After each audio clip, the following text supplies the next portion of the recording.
Russell Aitken on 107.8 Black Diamond FM. Here's a call that you've all been waiting on. Here is Kevin Haynes, the new manager of Dunbar United. Hi, Kevin. Hi, Russell. How are you?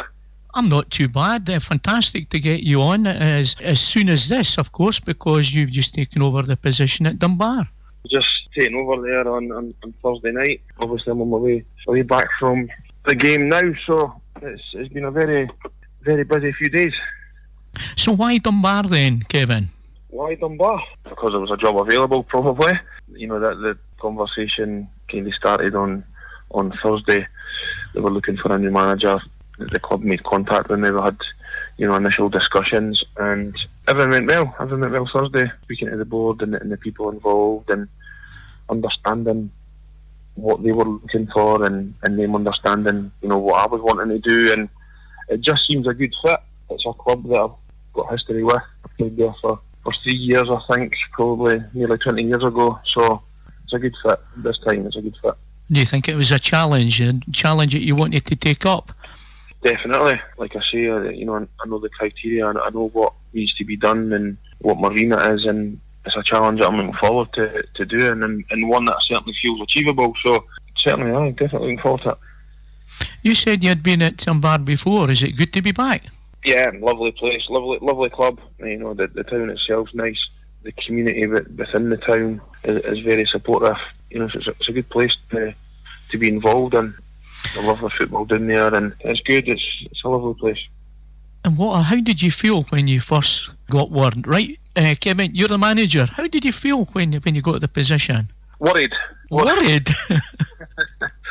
that we didn't achieve what we set out to achieve. But it's a bit tongue in cheek there. The initial thoughts is excitement. There's a good group of players there. It needs improved on. That's part of the remit. The squad needs to be better, and that's what I'll do. And the players know that.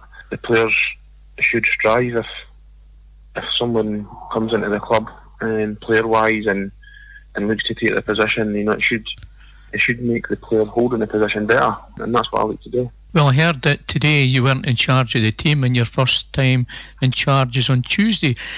So when you went to the game today, what was your thoughts, and what had you planned to look at and consider today's game? My initial thoughts was to check the players. What do the players do?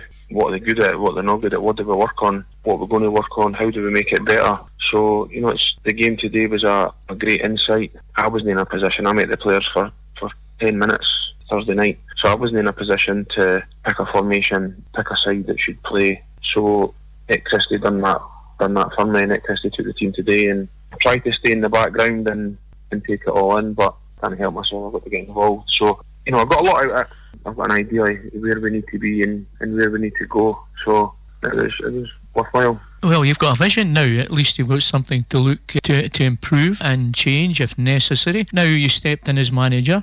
What normally happens when managers take over a club? People move with the manager, or your manager brings in other people, like say a team or anything like that. The background staff, is there any changes to the background staff with you moving in? There's possibly. You don't have to tell me right now. I'm just saying, this is things that happen. There could be, there could be. There's a group of people who still at the club that worked with the previous manager. There's people that I know in the positions, know them personally. So there could be change. There might not be. We're not really decided on where we're going to go with that. But generally, it's different. Some managers like to take their team that they've worked with previously, and some don't.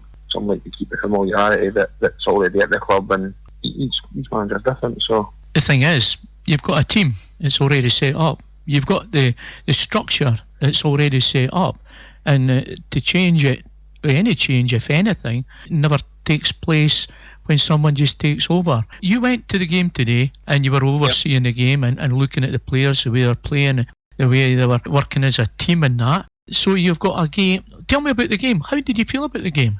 We done well in spells. First half we were better than the second half. We created a lot of chances the second half. A lot of set pieces. I thought, again, I'm not speaking out of turn. I've told the players this. I thought we were messy. I thought that a lot of stuff needs tidied up. I think we could work harder, and that's stuff for me to work on. the time that we have to do that is limited. We've got a game on Tuesday against Hearts, and we'll have a training session on Thursday before our first league game, and then the league games come thick and fast at the beginning. So time on the training pitch is going to be limited for the next month. So we just need to roll with it. I've been in the job 5 minutes. We just need to roll with it and get through this first month, and then we can start implementing what we look to implement. Kevin, sometimes managers look at their team, they might see them in training and have a look and see what like the players are, but I don't think you've had a chance of that. You've just straight into a game and you're judging it and you're looking at what's happening at a game rather than a training session. Is that right? Yeah, that's right. Like I say, I met the players at 8:30 on Thursday while they were on the training pitch, so I've not had a great deal of time. I know most of the players, so that I've got that as a benefit. I know most of the players and what they do and where they've been and how they play and what positions they play and etc. So I've got the benefit of that. But you're right, and you take a lot in at training. It makes up your mind for a Saturday. But at the minute, I've not got the pleasure of that. So the games are thick and fast, and I have to make up my mind and my decisions based on that. Your mind must be on overload, mate, with all the things that must be going through your head right now, taking over a responsible position with Dunbar United, but you're the man for the job.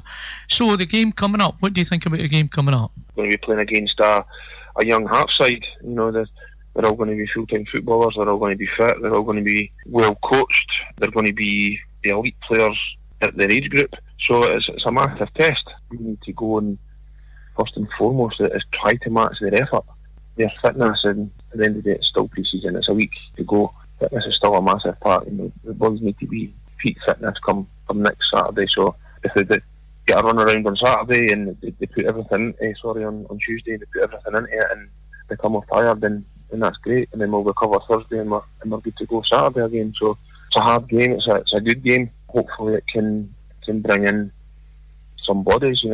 We have a gate that hopefully will generate some money for the club. So that's where we are. I hope so as well. You can't have it pre-season friendlies too easy. That would be a waste of time. So you've got a good game coming up. So what's your thoughts on the future for the club then, Kevin? The club's moving. His club's moving well off the park. They've got the licence and stuff. We need to match the success on the park as the club is doing off the park. We need to be progressive. The whole club need to be progressive. We need to be moving forward, and we need to be getting on the map. And making it better. Well, it is a difficult time for yourself just taking over, and someone like me asking all these questions, it's not easy, but I think you know where you're going. I think you know what you got to achieve and what's needing done, and let's hope that you are successful, and we can talk about that in the future. No bother at all, Russell. Hi, that's any time. Well, that's nice to hear. Really good. So good luck in the games to come, and as I say, we'll have a chat and find out, even through Dougie. He's been on the phone already twice from the game at 3 o'clock and then again at 4 o'clock, giving us a rundown. So what a team you've got behind you there, mate. Brilliant. Aye, they're good, hard working, and we all know where we need to go, so that's the plan. Kevin, listen, have a good weekend, and as I say, good luck. Thanks, pal. We'll speak to you soon. Thanks very much for the call. Cheers. Yeah, cheers. Right, bye. Russell Aitken on 107.8 Black Diamond FM.